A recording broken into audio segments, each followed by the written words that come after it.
বন্ধন news, খবরের বন্ধন। শুরু করছি আজকের খবর। আমাদের চিফ সেক্রেটারির কাছে একটা চিঠি এসছে from government of India, ministry of culture. তাতে বলা হচ্ছে যে 25শে জুন সারা দেশ জুড়ে হোম মিনিস্ট্রির নির্দেশ অনুযায়ী সংবিধান হত্যা দিবস পালন করা হবে। কারণ এটা নাকি এমার্জেন্সি 50 বছর, যদি ওটা 2024-এ হয়ে গেছে। কারণ 25-এ যদি হয়ে থাকে তাহলে 24-এ 50 হয়ে যায়, 25-এ ওটা প্লাস হয়ে যায়। এর রাজনৈতিক উদ্দেশ্য কতগুলো আছে। আমার বক্তব্য হচ্ছে সংবিধান হত্যা এই কথাটার মধ্যে আমার আপত্তি আছে। Murder of our respected constitution, which is the foundation, which is the pillar of our democratic system, and which is the pillar of our rights and everything for our motherland. How can they say the murder of constitution? সংবিধান হত্যা দিবস কথাটা বলা আমার আপত্তি আছে। এই চিঠিটা সিএস এর কাছে এসছে এবং সেই জন্য চিঠিতে লেখা আছে 25শে জুন সব জায়গায় পালন করতে হবে। এবং কি পালন করতে হবে?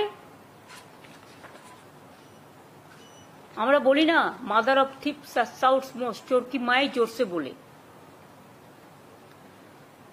বলছে সেই সময় fundamental rights were breached, press silenced, under strict censorship, thousands of political leaders, journalists and civil society members were imprisoned. এটা আমরা সবাই জানি। এমার্জেন্সি, আমিও তখন কংগ্রেস করতাম, বাট আমরা ছাত্র রাজনীতি করতাম, কিন্তু এমার্জেন্সিটা দেশের মানুষ মেনে নেননি। কিন্তু যাই হোক, সেখানে এমার্জেন্সি হত্যা দিবস করতে পারত, সেটা না করে সংবিধান হত্যা দিবস করছে। এটা আমার আপত্তি আছে। I totally condemn this idea. বলছে renewed commitment to democratic values and constitutional morality. What is the morality? They are asking the central government, Bangla আমি বলছি পরে, more power to democracy, India mother of democracy, long live democracy. এবং সংবিধান হত্যা দিবস হিসেবে ওরা একটা ফিল্ম দেখাবে। আমার কথা হচ্ছে, আজকে কি ডেমোক্রেসি ভারতবর্ষে আছে? তাহলে গণতান্ত্রিক পদ্ধতিতে প্রতিদিন তো একটা করে গণতন্ত্র হত্যা দিবস পালন হতে পারে।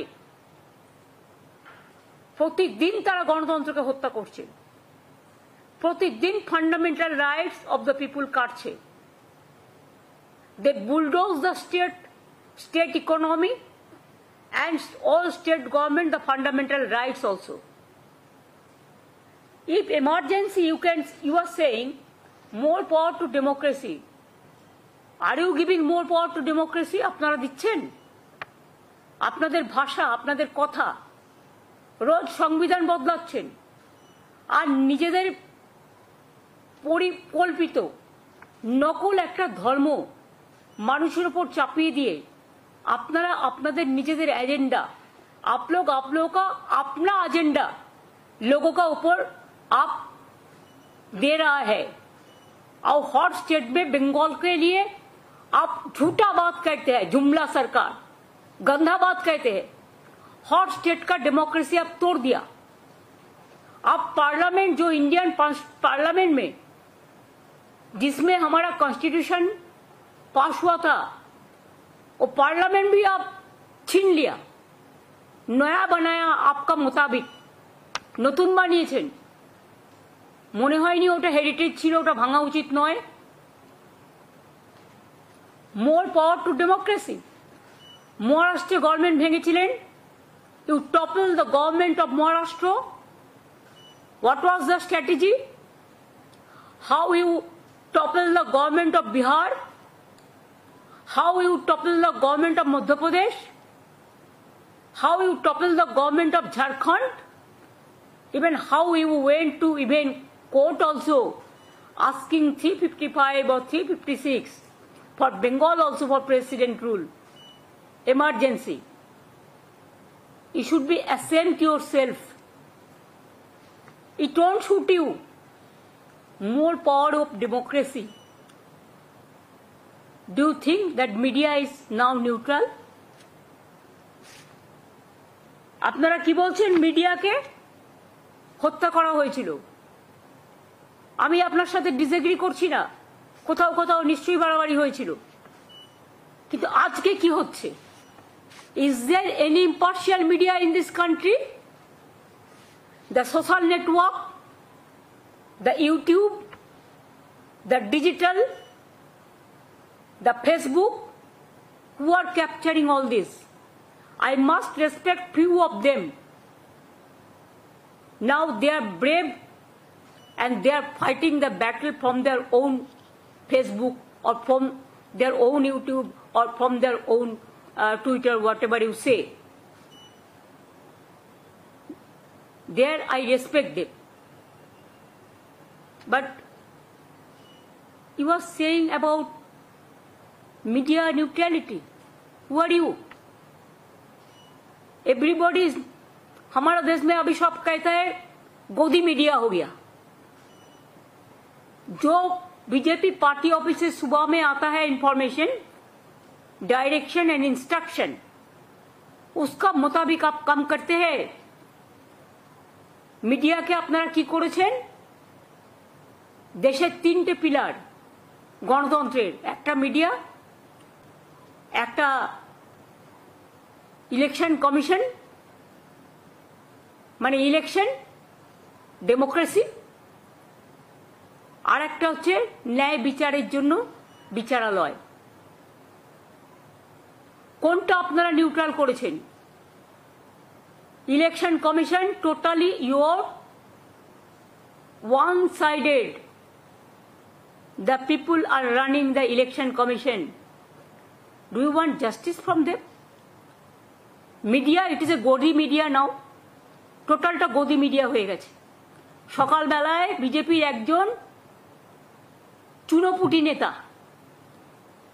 তিনি ডাইরেকশন দেয় মিডিয়াকে, আজকে এই খবর যাবে, আজকে এই খবর যাবে না. আর যদি কোনো সাংবাদিক বিরোধিতা করে তাকে কোম্পানিকে বলে তাড়িয়ে দেওয়া হয়, তাকে রাখা হয় না, এবং মিডিয়াকে শিখিয়ে দেওয়া হয় কোনটা করতে হবে কোনটা না করতে হবে. বিজেপি করলে সাতকুর মাপ, আর অন্যরা কিছু বললে সেটা বন্ধ ঝাপ. গদি মিডিয়া আবার বড় বড় কথা বলছেন, এটা আপনাদের মুখে মানায় না.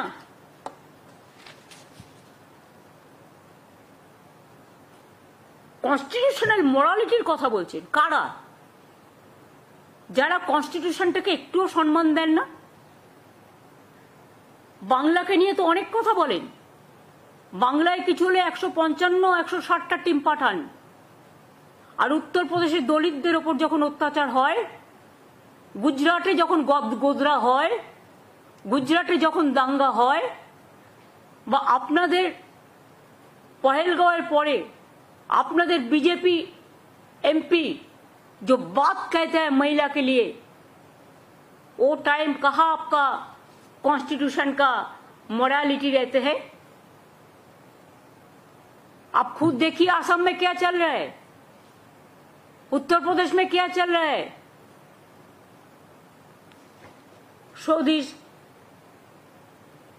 murder of democracy and murder of fundamental rights, लोकतंत्र को हत्या, फेडरलिज्म को हत्या, फेडरलिज्म जो हमारा संविधान में जिसको मर्यादा है, संविधान के हत्या, রাজ্যগুলোকে অর্থনৈতিকভাবে পঙ্গু করে দেওয়া,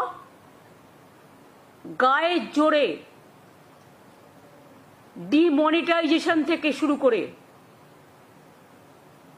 ডিসেন্ট্রালাইজেশন অফ পাওয়ারটাকে ক্র্যাশ করে টোটাল স্টেট গভর্নমেন্টগুলোকে বুলডোজ করছেন। আপনাদের কাছে কনস্টিটিউশন মোরালিটি সম্বন্ধে জানতে হবে। जुमला सरकार, आप तो हर रोज लोकतंत्र को हत्या करते हैं। यूपी में कितना इनजस्टिस होता है हर दिन। क्या हुआ मध्य प्रदेश में, भोपाल में क्या हुआ, राजस्थान में क्या हो रहा है, मणिपुर में क्या हो रहा है। शर्म होना चाहिए। মাদকাসক্ত যুবকদের জীবনের মূল স্রোতে ফিরিয়ে আনছে চুঁচুড়া নবজীবন ফাউন্ডেশন। আজ থেকে 7 বছর আগে পথ চলা শুরু হয়েছিল এই সংস্থার। হুগলি জেলা থেকে শুরু হয়েছিল নবজীবন ফাউন্ডেশনের কাজ। আজ গোটা উত্তর পূর্ব ভারতে ছড়িয়ে পড়েছে তার ব্যাপ্তি। জেলা ও রাজ্যের হাজার হাজার মাদকাসক্ত যুবকদের মানসিক ও শারীরিক চিকিৎসার মধ্যে দিয়ে সুস্থ জীবনের পথে ফিরিয়ে আনছে নবজীবন ফাউন্ডেশন। কী করে এই সংস্থাকে তিল তিল করে গড়ে তুলছেন বন্ধন নিউজ এর ক্যামেরার সামনে সে কথা বললেন সংস্থার কর্ণধার চন্দন দাস। দেখি ওটার মধ্যে কি আছে বা পাড়ার বড় দাদারা করছে, আমিও একটুখানি করি, ফিলিংসটা কি সেটা দেখতে যাই। এবং একটা সার্টেন টাইমের পর কি হয়, সেটা ফ্রিকোয়েন্সিটা তখন অনেক বেশি থাকে, গ্যাপ থাকে যখন শুরু করে। পরবর্তীকালে যখন নির্ভরশীল হয়ে পড়ে সেই একটা সাবস্টেন্সের উপর, তখন সেটা থেকে বেরোনোর জন্য সে নানা রকম চেষ্টা করে, কিন্তু তার ওয়ে আউটটা জানা নেই যে কোন রাস্তা দিয়ে গেলে নেশা থেকেও বিরত থেকে সুস্থ স্বাভাবিক জীবনযাপন করা যায়। তো আমি ভাবলাম যে শুধুমাত্র আমি সুস্থ স্বাভাবিক জীবনযাপন করলাম, আমার জীবনের সার্বিক উন্নতি হলো, বা আমার যেসব এম বা আমি জীবনে যে জিনিসগুলো করতে পারিনি সেগুলো আমি ফুলফিল করলাম, তাহলে তো শুধু আমার কথাই ভাবা হবে। তাহলে আমি এরকম কিছু কাজ করি যাতে আমার মতো আরও 5 জন আমার দ্বারা উপকৃত হয়।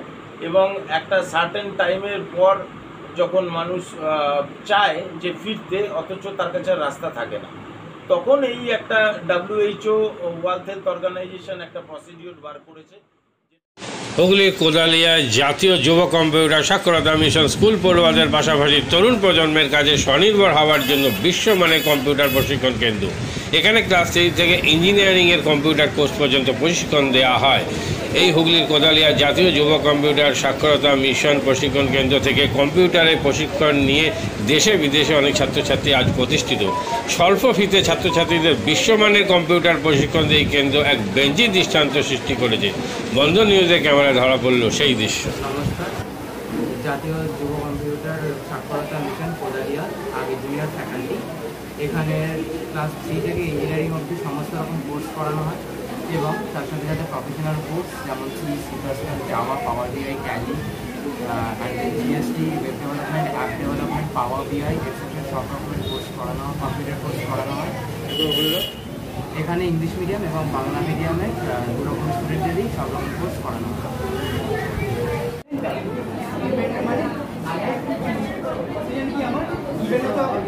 সেকেন্ড কি আমার ট্যালেন্ট, রাইট? আমি এখানে কি করলাম, এই পার্টটা বার করছি কাকে, এই পার্টটা the first while loop is for the sum of digits and the second while loop is for the reverse.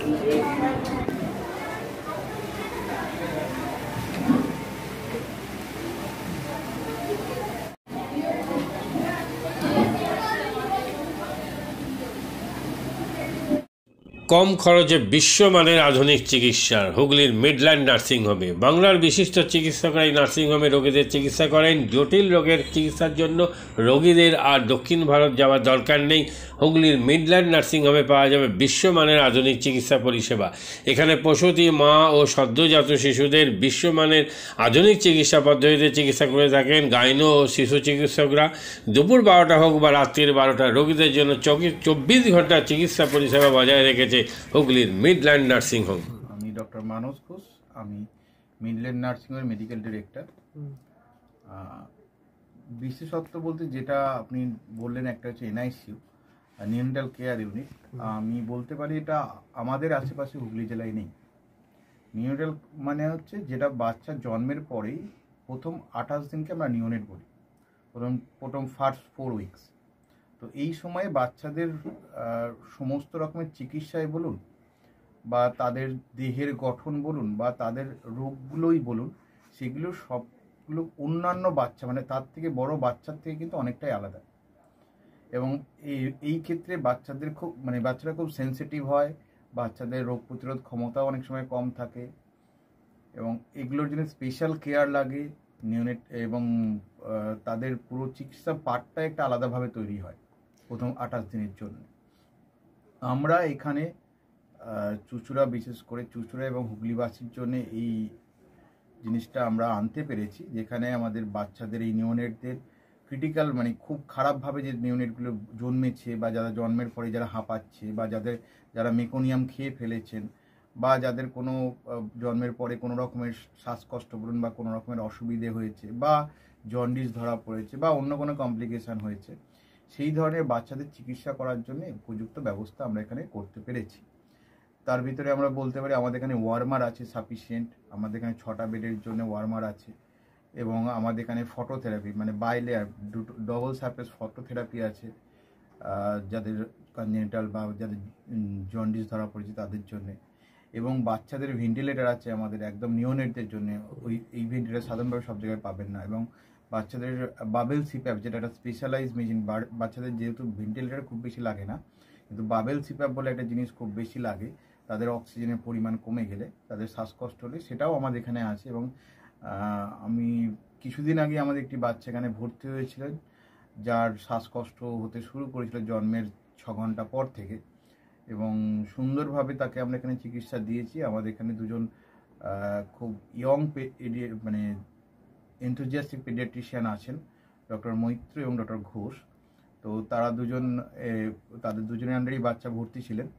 অন্য পেডিয়াট্রিশিয়ানরাও আসেন, বাট এনারা আমাদের এখানে সবসময়ই থাকেন মোটামুটি একটা স্তম্ভের মতো আমাদের নিওনেটাল কেয়ার ইউনিটের জন্য।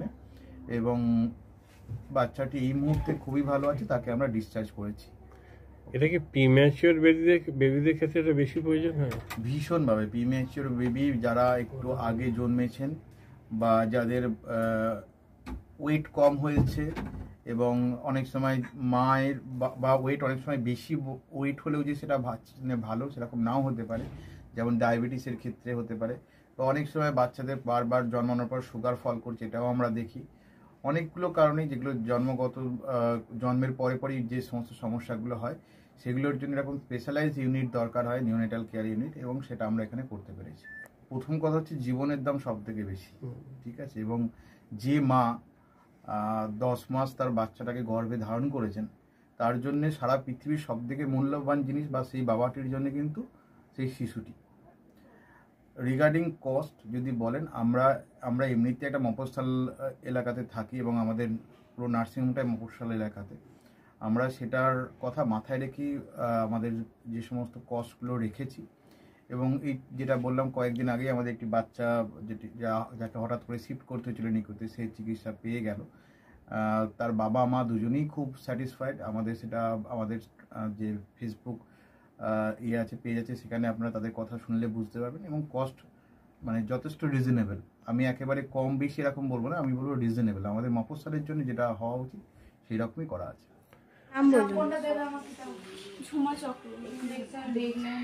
আপনার কি বাচ্চা আছে? কতদিন অ্যাডমিট ছিলেন এখানে? 4 দিন, আজকে নিয়ে 5 দিন ডিসচার্জ নিয়ে 5 দিন। কোন ডাক্তারের আন্ডারে হচ্ছে? আর বাচ্চাকে কে দেখছিল? শুভদীপ মিত্র, ডক্টর শুভদীপ মিত্র। বাচ্চার কি হয়েছিল? শ্বাসকষ্ট ছিল, আপনার স্যাচুরেশন পাচ্ছিল না, ফটোথেরাপি দিতে হলো। শ্বাসকষ্টের জন্য কি করতে হয়েছিল? ভেন্টিলেশন দিতে হয়েছিল। প্রথম সকাল থেকে তো এমনি নর্মাল অক্সিজেন চলছিল, রাতের দিক থেকে আবার ভেন্টিলেশন দিতে হয়েছিল। এখন কেমন আছে বাচ্চা? এখন ভালো আছে, একদম সুস্থ। মা কেমন আছে? মা ভালো আছে। আচ্ছা, আজ বাড়ি যাচ্ছেন তো? হ্যাঁ, থ্যাংক ইউ।